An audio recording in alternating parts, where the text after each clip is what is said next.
Ako, unang-unang pagkakamili sa araw na ito.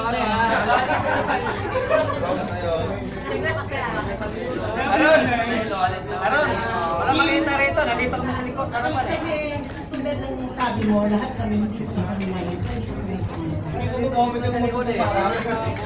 Ngayon ba tiki-discover yung kanisa? Ngayon ba tiki-discover yung kanisa?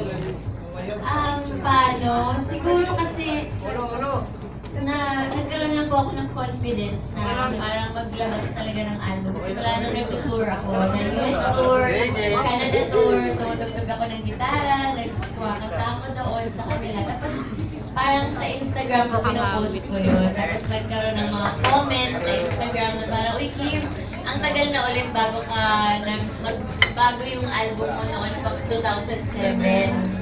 2007 pa yung Crazy Love, yung mga pa-Chinese kong Tangyo, yung mga Gua ID, yung mga ganon. So sabi ko, oo nga no, medyo matagal-tagal na rin. So parang yun, thank you.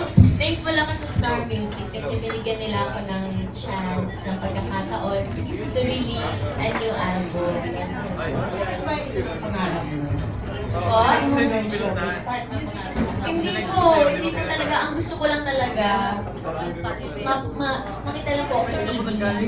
Yun lang po talaga ang pangarap ko. Ito yung pagiging singer ko po, medyo last priority ko na po. Pero ngayon nabigyan ko siya ng katuparan ng Star Music. And yun. Sino nagbigay sa'yo ng ideya na gano'n ano, yung kantang yun ang maging parang ang bulag mo? Yung Mr. Right. Because how do you know when someone is Mr. Right? Kasi nagkamali na. Ay, ano ba yun? Tita Ethel? Yung buong laman ng album ko, yun yung state of mind ko ngayon. Kung ano po yung mga nararamdaman ko. Yun po yung mga nasa album. Kasi kami ni Rox, parang meron kaming 20 songs ba yun? Yeah, almost 20 songs. Tapos kasama po ako na pumili ng mga kanta sa album. So parang sabi ko, gusto ko positive. Ayoko na ng mga lungkot-lungkutan, yung mga emo-emo. Gusto ko kung ano yung nararamdaman ko ngayon at kung ano yung gusto kong iparamdam sa ibang tao. Gusto ko nasa loob ng silid ko. Since ang ano mo ay parang kumain which means I love you. Yes. Are you in love? Am I in love? Am I in love? I'm happy. I'm very happy and I'm very contented and I can say that I'm blessed. Po? Rayon fan. Ngayon, ano po? Rayon fan. English kasi, hindi na Eden. Triumphant. Lalim. Users. Pwede i-assess mo siya sa singer.